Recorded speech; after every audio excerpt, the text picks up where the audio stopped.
My dear students, আজি মই child development and পেডাগজিৰ ওপৰত আন এটি খুব গুৰুত্বপূৰ্ণ ভিডিঅ লৈ আহিছোঁ। তো আপোনালোকে জানে যে মই ইংলিশ গ্ৰামাৰ আৰু ইংলিশ পেডাগজিৰ অলৰেডি দুখন পেপাৰৰ আটাইকেইটা টপিক কমপ্লিট কৰিলোঁ আৰু বৰ্তমান CDPৰ দুটা টপিক কমপ্লিট কৰিলে CDP খনো কমপ্লিট হৈ যায়, CDP পেপাৰটো কমপ্লিট হৈ যায়। তো এতিয়ালৈকে যদি মোৰ ভিডিঅ'বোৰ চোৱা নাই এই ভিডিঅ'ৰ ডেসক্ৰিপশ্যনত লিংক পাব, নাইবা ইউটিউবত গৈ royal English learning academy search কৰি কাইণ্ডলি মোৰ চেনেলটো সাবস্ক্ৰাইব কৰিব আৰু বেল আইকনটো প্ৰেছ কৰি ৰাখিব আৰু আপোনালোকৰ প্ৰয়োজনীয় ভিডিঅ'বোৰ প্লেলিষ্টত গৈ চাই ল'ব। আশা ৰাখিছোঁ সেইবোৰ চোৱাৰ পিছত আপকামিং টেটৰ বাবে খুবেই হেল্পফুল হ'ব। তো বলা আমি পলম নকৰি আৰম্ভ কৰোঁ আজিৰ ভিডিঅ'টোত মই আলোচনা কৰিবলৈ ল'ম ক্লাছৰুম মেনেজমেণ্ট, মানে শ্ৰেণীকোঠা ব্যৱস্থাপনা বা শ্ৰেণীকোঠা পৰিচালনা, তাৰপিছত roll of a teacher and students, তাৰপিছত শিক্ষক আৰু ছাত্ৰ ছাত্ৰীসকলৰ ভূমিকা, তাৰপিছত leadership A quality of a teacher, মানে শিক্ষকৰ নেতৃত্ব দিয়াৰ মানদণ্ড বা গুণ, তাৰপিছত টাইম এণ্ড টাস্ক মেনেজমেণ্ট, সময় আৰু কৰ্মৰ ব্যৱস্থাপনা। তো এইকেইটা টপিক লৈ আজিৰ ভিডিঅ'টো আলোচনা কৰিম। তো আপোনালোকে শেষলৈকে ভিডিঅ'টো চাই থাকক। ফাৰ্ষ্ট আমি আলোচনা কৰিবলৈ যাম যে ক্লাছৰুম মেনেজমেণ্টনো কি, শ্ৰেণীকোঠা ব্যৱস্থাপনানো কি। First আহিছোঁ classroom management is the process of establishing and maintaining effective learning environment. শ্ৰেণীকোঠা ব্যৱস্থাপনা হৈছে কাৰ্যকাৰী শিক্ষণ পৰিৱেশ স্থাপন আৰু বজাই ৰখাৰ প্ৰক্ৰিয়া। ক্লাছৰুম মেনেজমেণ্ট মানে হ'ল একতাত ক'বলৈ গ'লে আপুনি যেতিয়া শ্ৰেণীকোঠা এটা পাঠদান কৰিব, পাঠদান কৰাৰ সময়ত ল'ৰা ছোৱালীসকলক শ্ৰেণীকোঠাৰ ভিতৰত কেনেকৈ মেনেজ কৰি ৰাখিব, বেঞ্চবোৰ ঠিক আছে নে নাই, ডেস্ক ঠিক আছে নে নাই, তাৰপিছত কি ব্যৱহাৰ কৰিব, কি ব্যৱহাৰ নকৰিব, কৰি কিনে আপুনি ল'ৰা ছোৱালীসকলৰ বাবে ফলপ্ৰসূ পাঠদান আগবঢ়াব, ইয়াকে কি বুলি কোৱা হয়, ক্লাছৰুম মেনেজমেণ্ট বুলি কোৱা হয়। Next, it refers to the wide variety of skills and techniques that teachers use to keep students organized, ordered, focused, attentive on task and academically productive during a class. যেতিয়া actually শ্ৰেণীকোঠা পৰিচালনাটো এটা বিশাল এটা area বুজায়, ইয়াত বহুতো কথা জড়িত হৈ থাকে। তো তাৰ বাবে আপোনাৰ কি থাকিব লাগিব, কিছুমান স্কিল দক্ষতা থাকিব লাগিব আৰু টেকনিক থাকিব লাগিব, যিবোৰ টেকনিক ব্যৱহাৰ কৰি আপুনি শ্ৰেণীকোঠাত ছাত্ৰ ছাত্ৰীসকলক কি কৰিব, ভালদৰে অৰ্গেনাইজড কৰিব, তাৰপিছত অৰ্ডাৰলি মানে ক্ৰম অনুযায়ী সিহঁতক পাঠদান কৰাব বা সিহঁতক ক্ৰম অনুযায়ী কিবা এটা কৰিব দিব, তাৰপিছত ফ'কাছড ল'ৰা ছোৱালীসকলে যাতে গুৰুত্ব দিয়ে তাৰ ওপৰত আপুনি মানে গুৰুত্ব দিব লাগিব, আপোনাৰ পাঠদানতে যাতে ল'ৰা ছোৱালীসকলে গুৰুত্ব দিয়ে, তাৰপিছত এটেণ্টিভ ল'ৰা ছোৱালীসকলে এটেনশ্যন দিছে নে নাই আপোনাৰ পাঠদানত, তাৰপিছত অন টাস্ক যেতিয়া কোনো এটা কৰ্ম কৰিব দিব, সেইটো দলীয় কৰ্মই হওক বা ইণ্ডিভিজুৱেল কৰ্মই হওক, তাৰ ওপৰত সিহঁতে কিমান গুৰুত্ব দিছে সেইটোৰ ওপৰত নজৰ ৰাখিব। And academically productive during a class, আৰু যেতিয়া আপুনি পাঠদান কৰিছে, পাঠদান কৰাৰ সময়ত কেনেকুৱা সিহঁতে ফলপ্ৰসূ হৈছে, আপুনি যি আগবঢ়াইছে সিহঁতে সেইবোৰ কেপচাৰ কৰিব পাৰিছে নে নাই, সেইবোৰ কি কৰিব, লক্ষ্য ৰাখিব। এয়াই হ'ল ক্লাছৰুম মেনেজমেণ্ট। আই থিংক বুজি পাইছে ক্লাছৰুম মেনেজমেণ্ট মানে কি। ক্লাছৰুম মেনেজমেণ্ট মানে হ'ল ক্লাছত যেতিয়া আপুনি পাঠদান কৰাব, পাঠদান কৰাৰ সময়ত আপুনি কি কৰিব, শ্ৰেণীকোঠাটো মানে কণ্ট্ৰল কৰিব, নিজৰ আয়ত্তত ৰাখিব, আৰু নিজৰ আয়ত্তত ৰাখি তাৰ পৰা আপুনি বিভিন্ন কৌশল অৱলম্বন কৰিব, যাৰ বাবে শ্ৰেণীকোঠাত ল'ৰা ছোৱালীসকল আপোনাৰ প্ৰতি মনোযোগী হয়, নিজৰ কৰ্মত মনোযোগী হয়, এইবিলাকৰ ওপৰত কি দিব লাগিব, গুৰুত্ব দিব লাগিব। এয়াই হ'ল শ্ৰেণীকোঠা পৰিচালনা বা শ্ৰেণীকোঠা ব্যৱস্থাপনা। নেক্সট আমি আহিছোঁ roll of a teacher and students, শিক্ষক আৰু ছাত্ৰ ছাত্ৰীসকলৰ ভূমিকা। ক্লাছৰুম মেনেজমেণ্টত শ্ৰেণীকোঠা পৰিচালনাত বা শ্ৰেণীকোঠা ব্যৱস্থাপনাত শিক্ষকে কি কৰিবলগীয়া আছে আৰু ল'ৰা ছোৱালীসকলে কি কৰিবলগীয়া আছে, বিশেষকৈ ইয়াতে শিক্ষকৰ ওপৰত নিৰ্ভৰ কৰে। শিক্ষকে যেনেকৈ শ্ৰেণীকোঠা পৰিচালনা কৰিব ছাত্ৰ ছাত্ৰীসকলে ঠিক তেনেদৰে কি শিক্ষকৰ দ্বাৰা পৰিচালিত হ'ব প্ৰথমে আপুনি কি দিব ধ্যান দিব লাগিব সিটিংৰ ওপৰতে ধ্যান দিব লাগিব যে ল'ৰা ছোৱালী সকলে ঠিক ঠাক ভাবে বহিছে নে নাই হয়তো এনেকুৱা হ'ব পাৰে যে কোনো মানে ওখ ল'ৰা এটা কি কৰিছে সন্মুখৰ বেঞ্চত বহিছে আৰু চাপৰ ল'ৰা এটা পিছৰ বেঞ্চত বহিছে তেতিয়া পিছৰ বেঞ্চৰ ল'ৰাজনে একো দেখা নাপাব সেই কাৰণে আপুনি কি কৰিব লাগিব সেই চাপৰ ল'ৰাজনক আপুনি কি সন্মুখত আনি পিছৰ বেঞ্চতে ওখ ল'ৰাজনক কি কৰিব লাগিব বহাব লাগিব তাৰ পিছত চাব লাগিব যে শ্ৰেণীকোঠা পৰিষ্কাৰ পৰিচ্ছন্ন আছে নে নাই তাৰ পিছত জানালা খিৰিকী বা দুৱাৰ ভালদৰে খোলা আছে নে নাই তাৰ পৰা ভোৰ ভালদৰে আহিছে নে নাই এইবিলাকৰ ওপৰত কি দিব লক্ষ্য ৰাখিব নেক্সট ডিসপ্লেইং এৰ ওপৰত আপুনি সাপোজ কি কৰিছে শ্ৰেণীকোঠাত পাঠদান কৰি আছে আৰু ব্ল্যাক বোৰ্ডত কিবা লিখিছে ল'ৰা ছোৱালীসকলে সকলোৱে ঠিকভাৱে দেখিব পাৰিছে নাই তাৰ ওপৰত কি দিব লাগিব লক্ষ্য ৰাখিব লাগিব তাৰ বাবে আপুনি হয়তো কি কৰিব লাগিব ল'ৰা ছোৱালীক কিছুমান কি কৰিব লাগিব বেঞ্চ ওলট পালট কৰিব লাগিব এনেকুৱা ব্যৱস্থা কৰিব লাগিব নেক্সট ইন্ডিভিজুৱেল এটেনশন ব্যক্তিগত মনোযোগ ল'ৰা ছোৱালীসকলে ব্যক্তিগতভাৱে মনোযোগ দিছে না নাই তাৰ বাবে হয়তো আপুনি কি কৰিব পাৰে তাৰ বাবে আপুনি কি গুৰুত্ব দিব লাগিব তাৰ বাবে হয়তো আপুনি কি কৰিব পাৰে এটা দুটা পাঠ পঢ়াই থকাৰ সময়ত এটা দুটা প্ৰশ্ন কৰিও হিহঁতক কি কৰিব পাৰে টেষ্ট কৰিব পাৰে যে ব্যক্তিগত মনোযোগ দিছে না নাই next pair and group work আপুনি কি পাঠদান কৰা সময়ত ল'ৰা ছোৱালীসকলক জোৰ জোৰকৈ বহাই নাই বা এটা দলগতভাৱে বহাই এটা কৰ্ম দি আপুনি কি কৰিব লাগিব ল'ৰা ছোৱালীক কৰ্মতে নিয়োজিত কৰিব লাগিব নেক্সট ক্লিনলিনেছ পৰিষ্কাৰ পৰিচ্ছন্নতাৰ ওপৰত গুৰুত্ব দিব লাগিব যে শ্ৰেণীকোঠা ঠিকঠাক আছে নে নাই পৰিষ্কাৰ পৰিচ্ছন্ন আছে নে নাই ইয়াৰ ওপৰত গুৰুত্ব দিব লাগিব নেক্সট ইউজেছ অফ ৰিসোৰ্সেস আপুনি সমলৰ ওপৰত গুৰুত্ব দিব লাগিব আপুনি যেতিয়া পাঠদান কৰাব আধুনিক শিক্ষাদান প্ৰক্ৰিয়া নহয় আজিকালি যেটো মানে শিশু কেন্দ্ৰিক যেটো পাঠদান প্ৰক্ৰিয়া বা ইনক্লুসিভ যেটো এডুকেশন হেতু ফলো কৰিব লাগিব আপুনি আগৰ দৰে পুৰণিকালীয়া নহয় আপুনি আধুনিক কিছুমান সমল ব্যৱহাৰ কৰিব বা আধুনিক কিছুমান মেটেৰিয়েলছ ব্যৱহাৰ কৰিব লাগিব ব্যৱহাৰ কৰিব যাৰ বাবে ল'ৰা ছোৱালীসকল উৎসাহিত হৈ কি কৰিব পাঠদান কৰিব বা সৰি পাঠদান নহয় উৎসাহিত হৈ হিহঁতে কি কৰিব আপোনাৰ ক্লাছত মনোযোগ দিব নেক্সট টাইম টেবল সময়সূচী আপুনি কি কৰিব লাগিব ঠিক কৰিব লাগিব আপুনি যেতিয়া পাঠদান কৰাইছে এতিয়া দেখা গল যে আপুনি শ্ৰেণীকোঠাত সোমাইছে আৰু সময়ৰ ওপৰত কোনো গুৰুত্ব নাই একেবাৰে দুটা তিনিটা ক্লাছৰ সাধাৰণতে সময় 40 পৰা 45 মিনিট থাকে আপুনি কি 1.5 ঘণ্টা পাৰ কৰি দিলে তেতিয়া সময়ৰ ওপৰত কি এনেদৰে কি দিব লাগিব ম্যানেজমেন্ট সময়ৰ ওপৰত গুৰুত্ব দিব লাগিব যাতে ব্লেক সাবজেক্টৰ কোনো ক্ষতি নহয় কেৱল আপোনাৰ সাবজেক্টতে যাতে মানে আটাইখিনি সময় অতিবাহিত নহয় আপুনি সময়ৰ ওপৰত লক্ষ্য ৰাখি যিখিনি আপোনাৰ উদ্দেশ্য বা আপুনি যি পঢ়াব বিচাৰিছে সেইখিনি কি কৰিব লাগিব কমপ্লিট কৰিব লাগিব নেক্সট আইছো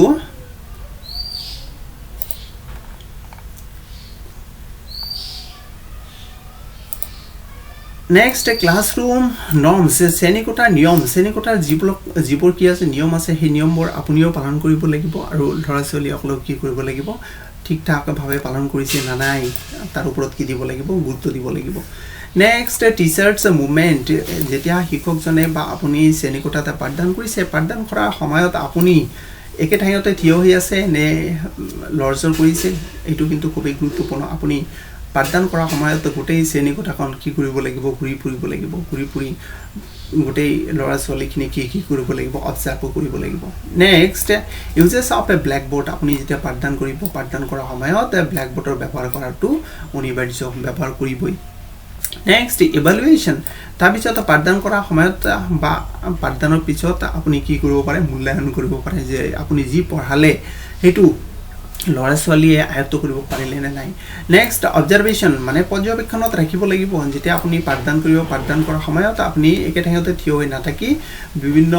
ক্লাছৰ বিভিন্ন সুকে কোণে ঘূৰি ফুৰিব বা সুকে কোণে ঘূৰি ফুৰি আপুনি কি কৰিব পাঠদান কৰাব আৰু কি আপোনাৰ তেতিয়া ল'ৰা ছোৱালীসকল অবজাৰ্ভত থাকিব কোনে কি কৰিছে নকৰিছে মনোযোগ দি শুনিছে নে নাই হেবিলাক আপুনি কি লক্ষ্য ৰাখিব লাগিব নেক্সট কোৱেশ্চনিং আৰু কি পাঠদান কৰা সময়ত আপুনি কি কৰিব মনোযোগ ল'ৰা ছোৱালীৰ আছে নে নাই হেতু টেষ্ট কৰাৰ বাবে মূল্যায়ন কৰাৰ বাবে আপুনি কি কৰিব প্ৰশ্ন সুধিব নেক্সট ডেমনস্ট্ৰেচন এণ্ড প্ৰেজেন্টেচন আপুনি কি কৰিব প্ৰদৰ্শন আৰু উপস্থাপন কৰিব কোনো এটা বস্তু যেতিয়া পঢ়াব পঢ়াৰ পিছত আপুনি কি উপস্থাপন কৰি দেখুৱাব বা ডেমনস্ট্ৰেচন মানে প্ৰদৰ্শন কৰি দেখুৱাব যে এটো এনেকৈ কৰিব লাগে বা ব্ল্যাক বোৰ্ডত আপুনি কি কোনো এটা বস্তু পঢ়াই আছে হেতু কি ব্ল্যাক বোৰ্ডত আপুনি ড্ৰয়িং কৰি দেখুৱাব নেক্সট সোশ্যাল স্কিলছ সামাজিক দক্ষতা ল'ৰা ছোৱালীৰ সামাজিক দক্ষতা কেনেকুৱা সমাজৰ লগতে ল'ৰা ছোৱালীয়ে কেনেকুৱা সমাযোজন হৈছে হেবোৰ কি কৰিব লাগিব লক্ষ্য ৰাখিব লাগিব তো এইকেইটা আছিল শিক্ষকৰ ভূমিকা এইবিলাকৰ ওপৰত খুবই গুৰুত্ব দিব লাগিব আপুনি যেতিয়া শ্ৰেণীকোঠাত পাঠদান কৰিব নেক্সট এতিয়া আমি আহিছো leadership quality of a teacher এজন শিক্ষকৰ লিডাৰশ্বিপ কোৱালিটি মানে নেতৃত্ব দিয়াৰ গুণ বা নেতৃত্বৰ মানদণ্ড যেতিয়া আপুনি কি শ্ৰেণীকোঠাত পাঠদান কৰাব পাঠদান কৰা সময়ত আপুনি নিজকে এজন লিডাৰ বুলি ভাবিব লাগিব আৰু লিডাৰ হিচাপে ভাবি বা ক্যাপ্টেন হিচাপে ভাবি আপুনি কি আপোনাৰ টিম আপোনাৰ ক্লাছটো এটা টিম বুলি ভাবিব লাগিব আৰু টিমক কেনেদৰে পৰিচালনা কৰিব লাগে হেতু আপোনাৰ দায়িত্ব হ'ব তো লিডাৰশ্বিপ কোৱালিটিৰ বাবে এজন শিক্ষকৰ কি লিডাৰশ্বিপ কোৱালিটি থাকিব লাগে বা নেতৃত্ব দিয়াৰ গুণ থাকিব লাগে সেই গুণবোৰ এই লিডাৰ শব্দটোতে কি হৈ আছে লুকাই আছে লিডাৰৰ ফাৰ্স্ট কি আছে এল ফাৰ্স্ট লিডাৰৰ ফাৰ্স্ট লেটাৰটো কি আছে এল এলৰ অৰ্থ হৈছে লিড বাই এক্সাম্পল আপুনি যেতিয়া ল'ৰা ছোৱালীকে পাঠদান কৰাব পাঠদান কৰা সময়ত আপুনি কোনো এটা বস্তু পঢ়াই আছে হেতু উদাহৰণৰ সৈতে আপুনি কি কৰিব ল'ৰা ছোৱালীকে ব্যাখ্যা কৰিব উদাহৰণৰ সৈতে ল'ৰা ছোৱালীক যেতিয়া ব্যাখ্যা কৰিব তেতিয়া ল'ৰা ছোৱালীয়ে সাধাৰণতে উদাহৰণ দি যেতিয়া মানে কোনো বস্তু শিকে তেতিয়া সহজে সিহঁতৰ মনত থাকে নেক্সট আছে এল ই এৰ অৰ্থ হল এনথাসিয়াস্টিক মানে উৎসাহী আপুনি যেতিয়া পাঠদান কৰাব পাঠদান কৰাৰ সময়ত ল'ৰা ছোৱালীক কি কৰিব উৎসাহিত কৰিব বা মোটিভেশন কৰিব মোটিভেশন কৰি কেনে যেতিয়া দেখিলে যে কিছুমান ল'ৰা ছোৱালী কি কৰিছে ক্লাছত মনোযোগ দিছে কিছুমানে দিয়া নাই তেতিয়া সকলো কি কৰিব মোটিভেশন কৰিব হেতু আপোনাৰ ওপৰত মোটিভেশনটো আপোনাৰ ওপৰত নিৰ্ভৰ কৰিব আপুনি বিভিন্ন ধৰণে মোটিভেশন কৰিব পাৰে বা অভিযোজন কৰিব পাৰে বা অনুপ্ৰেৰণা যোগাব পাৰে তো অনুপ্ৰেৰণা যোগাই বা মোটিভেশন কৰি তাৰ পিছতে উৎসাহিত কৰি আপুনি কি কৰিব ল'ৰা ছোৱালীক পাঠদান কৰাব নেক্সট আহিল এ এল ই এ এৰ অৰ্থ হল এম্বিশিয়াস আপুনি কি হ'ব লাগিব এম্বিশিয়াস হ'ব লাগিব মানে আকাংক্ষী হ'ব লাগিব আপুনি যেটো লক্ষ্য লৈ শ্ৰেণীকোঠাত প্ৰৱেশ কৰিছে আপোনাৰ লক্ষ্য হল শ্ৰেণীকোঠাত পাঠদান কৰা আৰু কেৱল পাঠদান কৰিলেই নহব আপুনি যি পাঠদান কৰিছে হেখিনি ল'ৰা ছোৱালী আয়ত্ত কৰিব পাৰিছে নাই তাৰ ওপৰত কি কৰিব লাগিব লক্ষ্য ৰাখিব লাগিব আৰু আপুনি সেই লক্ষ্য সফল কৰিব লাগিব নেক্সট আপুনি কি ডিটাৰমাইন্ড হ'ব লাগিব ডিটাৰমাইন্ড নেক্সট কি আছে ডিৰ অৰ্থ হল ডিটাৰমাইন্ড মানে আপুনি কি পঢ়াব নপঢ়াব আপুনি কি হেতু আগতে নিৰ্ধাৰিত কৰি প্লান কৰি আহি কেনে কি কৰিব লাগিব শ্ৰেণীকোঠাত পাঠদান কৰিব লাগিব তেতিয়াহে আপুনি সফলভাৱে পাঠদান কৰিব পাৰিব তো ডি লৈকে হল এতিয়া আছে ই তাৰ পিছত আৰ এৰ অৰ্থ হল encourage others আপুনি কি কৰিব লাগিব encourage কৰিব লাগিব উৎসাহিত কৰিব লাগিব আনক কি কৰিব লাগিব উৎসাহিত কৰিব লাগিব ইয়াত আন মানে কাক ল'ৰা ছোৱালীসকলক গৈছে আপুনি ল'ৰা ছোৱালীসকলক খুবেই কি কৰিব লাগিব আপুনি যি প্ৰাইছে তাৰ প্ৰতি উৎসাহিত কৰিব লাগিব তেতিয়াহে আপোনাৰ পাঠদান কি হ'ব ফলপ্ৰসূ হ'ব নেক্সট আইছো ৰেডি টু লাৰ্ন এণ্ড টিচ আপুনি শিকাবলৈ আৰু শিকিবলৈ সাজু থাকিব লাগিব কেৱল যে আপুনি পাঠদান কৰিব পাঠদান কৰাৰ বাবে ল'ৰা ছোৱালী শিকাব হেতু নহয় আপুনি পাঠদান কৰাৰ বাবে আগতীয়াকৈ আপুনি কোনো এটা নজনা বস্তু হয়তো পঢ়াই আছে আপুনি কি হেতু সম্পৰ্কে ষ্টাডি কৰি কিনে আহি আপুনি কি কৰিব ল'ৰা ছোৱালীক পাঠদান কৰিব তেতিয়াহে তেতিয়া পাঠদান কৰাৰ পিছত আপুনিও সন্তুষ্টি অনুভৱ কৰিব আৰু ল'ৰা ছোৱালীও কি হ'ব উৎসাহিত হ'ব তো এইকেইটা আছে leadership quality of a teacher মানে এজন শিক্ষকৰ নেতৃত্ব দিয়াৰ মানদণ্ড আই থিংক এইখিনি বুজি পাইছে তো লিডাৰশ্বিপৰ ফাৰ্স্ট এল লিডাৰশ্বিপৰ ফাৰ্স্ট লেটাৰ টু এল আছে এলৰ অৰ্থ হল লিড বাই এক্সাম্পল আৰু ইৰ অৰ্থ হ'ল enthusiastic, বিৰ এৰ অৰ্থ হ'ল ambitious, তাৰপিছত ডিৰ অৰ্থ হ'ল determined, তাৰপিছত ইৰ অৰ্থ হ'ল encourage others, আৰু আৰ অৰ্থ হ'ল ready to learn and teach. Next আহিছোঁ এতিয়া টাইম মেনেজমেণ্ট, সময়ৰ ব্যৱস্থাপনা. আপুনি সময় কেনেদৰে মেনেজ কৰিব, আপুনি কেনেদৰে মেনেজ কৰিব, শ্ৰেণীকোঠাত যেতিয়া পাঠদান কৰিব তেতিয়া আপুনি সময় কেনেদৰে মেনেজ কৰিব. আপুনি জানে এই class period is usually of 40 or 45 minutes. আপুনি জানে যে এটা ক্লাছৰ সময় হ'ল 40 পৰা 45 minute. How this time can be utilized to achieve the desired objectives of teaching is called time management. আপুনি এই 45 মিনিট বা 40 মিনিটৰ ভিতৰত আপুনি যিখিনি আপোনাৰ ইচ্ছা মানে আপোনাৰ যি উদ্দেশ্য লৈ আহিছে সেই উদ্দেশ্য কি কৰিব লাগিব, এইখিনি সময়ৰ ভিতৰত আপুনি কি কৰিব লাগিব, সফল কৰিব লাগিব.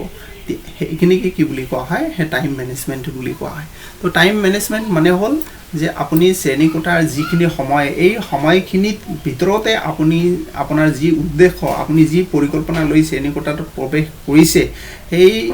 উদ্দেশ্যখিনি কি কৰিব লাগিব, আপুনি সময়ৰ ওপৰত গুৰুত্ব দি কি কৰিব লাগিব, সফল কৰিব লাগিব. সেইটোকে কি বুলি কোৱা হয়, টাইম মেনেজমেণ্ট বুলি কোৱা হয়. এতিয়া আমি আহিছোঁ a teacher should manage his time as a plus. এজন শিক্ষকে তেওঁৰ সময় কেনেকৈ কি কৰিব, মেনেজ কৰিব. তলত দিয়া ধৰণে এজন শিক্ষকে তেওঁ কি কৰিব, তেওঁৰ সময় কি কৰিব, অতিবাহিত কৰিব বা সময়ৰ ব্যৱস্থাপনা কৰিব. এণ্টাৰ্ছ দ্য ক্লাছৰুম ইন টাইম, সময়মতে কি কৰিব, শ্ৰেণীকোঠাতে প্ৰৱেশ কৰিব এজন শিক্ষকে. বা আপুনি যেতিয়া সময়ৰ ওপৰতে গুৰুত্ব দিব বা আপুনি যেতিয়া সময় কি কৰিব, ব্যৱস্থাপনা কৰিব, তেতিয়া আপুনি কোনটো ক্লাছতে কিমান সময় পঢ়াব, তাৰপিছত কি পঢ়াব, তাৰপিছত কিমান সময় পঢ়াব, সময়ৰ ওপৰত কি গুৰুত্ব দি আপুনি কি কৰিব লাগিব, শ্ৰেণীকোঠাত পাঠদান কৰিব লাগিব. তাৰ বাবে আপুনি সময়মতে কি কৰিব লাগিব, শ্ৰেণীকোঠাত প্ৰৱেশ কৰিব লাগিব. সময়মতে complete the lesson in time, সময়মতে কি কৰিব লাগিব, লেচনটো শেষ কৰিব লাগিব. তাৰপিছত living the classroom in time, সময়মতে শ্ৰেণীকোঠাৰ পৰা কি হ'ব লাগিব, ওলাই যাব লাগিব, যাতে বেলেগ কোনো শিক্ষকৰ আপোনাৰ নিচিনাতো বেলেগ শিক্ষকো কি কৰি আহিছে, প্লান কৰি আহিছে, সিহঁতো তেওঁৰ লেচন শেষ কৰিব লাগিব. তো আপুনি সময়মতে কি কৰিব লাগিব, শ্ৰেণীকোঠাৰ পৰা ওলাই যাব লাগিব. তাৰপিছত complete the syllabus in time, আৰু আপুনি সময়মতে আপোনাৰ চিলেবাছটো কি কৰিব লাগিব, কমপ্লিট কৰিব লাগিব. আপোনাৰ যি পঢ়াবলগীয়া আছে ফাৰ্ষ্ট ইউনিট টেষ্টৰ বাবে বা ছেকেণ্ড ইউনিট টেষ্টৰ বাবে সেইখিনি সময়মতে কমপ্লিট কৰিব লাগিব. তেতিয়াহে আপুনি সময় ভালদৰে ব্যৱহাৰ কৰিব পাৰিব, আৰু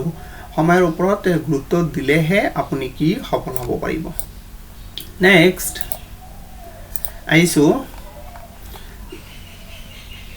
time management in the classroom ইনভলভছ, শ্ৰেণীকোঠাত শিক্ষক এজনে কেনেকৈ সময়ৰ ব্যৱস্থাপনাৰ লগতে এজন শিক্ষকৰ কি কি অন্তৰ্ভুক্ত হৈ থাকে. শ্ৰেণীকোঠাত সময় ব্যৱস্থাপনা অন্তৰ্ভুক্ত. ফাৰ্ষ্ট আপুনি কি আগতীয়াকৈ পৰিকল্পনা কৰি আহিব লাগিব যে ইন্ট্ৰডাকশ্যন, যেতিয়া শ্ৰেণীকোঠা আপুনি আৰম্ভ কৰিব, আৰম্ভণিত আপুনি কিমান সময় অপচয় কৰিব, এইখিনি আপুনি কি প্লান কৰি আহিব লাগিব. তাৰপিছত একচুৱেল টিচিং মানে যি মেইন আপুনি লেচনটো পঢ়াই আছে সেই মেইন বিষয়বস্তু আপুনি যেতিয়া কি মানে শিকাব তাত কিমান সময় অপচয় কৰিব. তাৰপিছত ষ্টুডেণ্টছ এক্টিভিটি, তাৰপিছত আপুনি পঢ়াৰ পিছত ল'ৰা ছোৱালীসকলৰ যি কাৰ্যকলাপ দিব সেই কাৰ্যকলাপতে কিমান সময় অপচয় কৰিব, সেইখিনি আপুনি কি আগতীয়াকৈ এটা ৰুটিন বনাই লৈ আহিব লাগিব বা আগতীয়াকৈ সেইখিনি কি প্ৰস্তুত কৰিব লাগিব. তো এইকেইটাই আছিল খুবেই গুৰুত্বপূৰ্ণ পইণ্ট টাইম মেনেজমেণ্টৰ. এতিয়া আমি আহিছোঁ টাস্ক মেনেজমেণ্ট. টাস্ক মেনেজমেণ্ট মানে কাৰ্য ব্যৱস্থাপনা. আপুনি কেনেকৈ কাৰ্য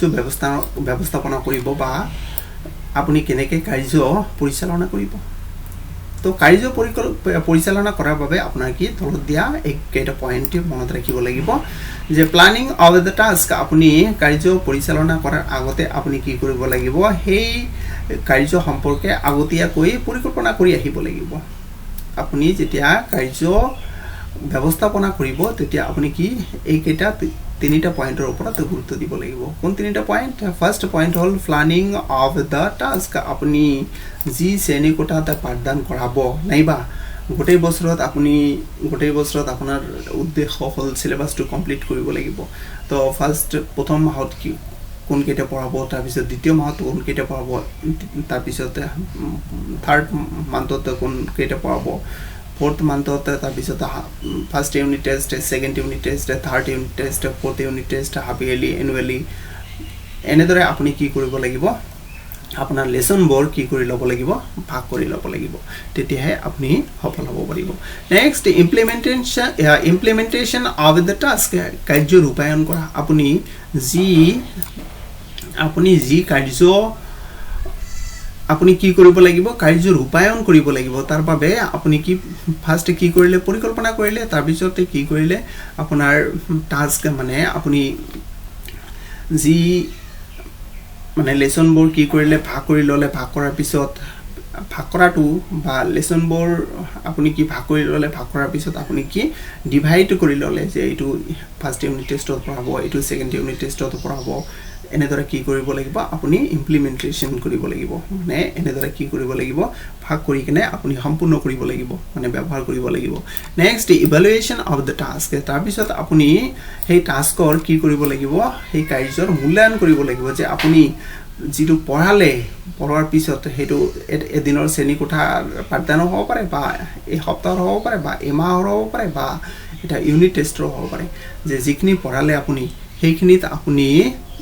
মূল্যাঙ্কন কৰিব আৰু মূল্যাঙ্কন কৰাৰ পিছত যদি প্ৰয়োজন হয় যে কিছু ল'ৰা ছোৱালী বুজি পোৱা নাই তাৰ বাবে আপুনি হয়তো ৰিমিডিয়েল টিচিং আৰু কি কৰিব লাগিব ব্যৱস্থা কৰিব লাগিব তো এয়াই আছিল আজি ভিডিওটো পিছত এটা ভিডিওত লগ পোৱাৰ আশাৰে আজি ভিডিওটো ইয়াতে সমাপ্ত কৰিছো ধন্যবাদ